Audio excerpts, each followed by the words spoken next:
So if you work in the publishing industry, and if you care about its future and the future of news and truth still has a place in our society, you might have felt a disturbance in the force this past week.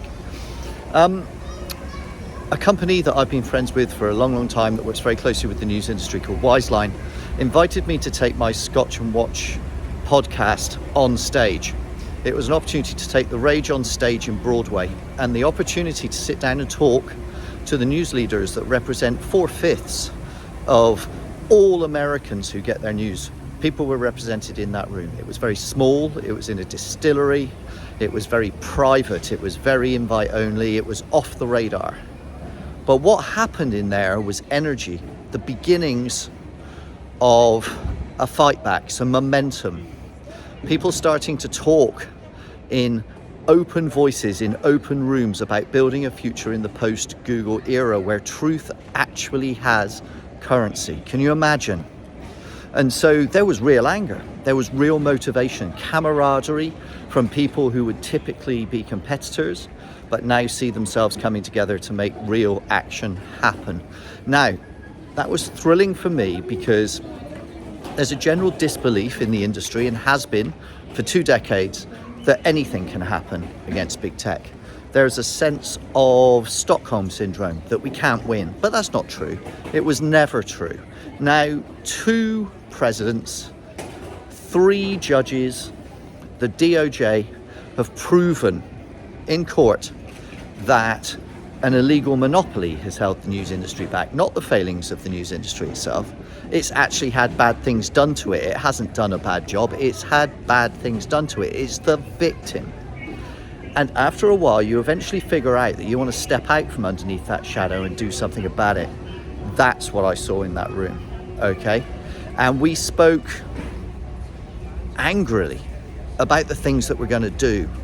And the energy was palpable, thrilling, energizing. We really felt it. So, Scotch and Watch will be back. I'll be back doing my usual Scotch and Watch with Chris, and we'll be doing our live shows, and we'll be continuing to talk about this. But we're starting a fire, okay? And if you work in the news industry and you've had enough, like for fuck's sake, had enough, okay, this is how we do it.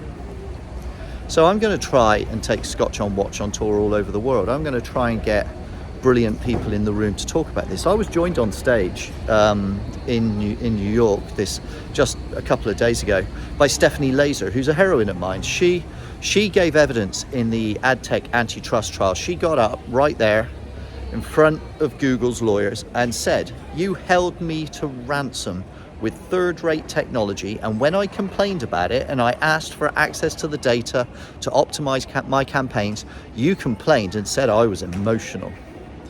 Well, there was some emotion in that room, because when that came out to this group, you could again feel a trigger being pulled, okay? So Stephanie, amazing. Thank you for everything you did. Thank you for joining me on stage. Thank you for having the courage to get up in court, and thank you for doing what you did. Thank you, Jonathan Cantor, the former head of the DOJ, who was on that antitrust case and made all these things happen. Thank you.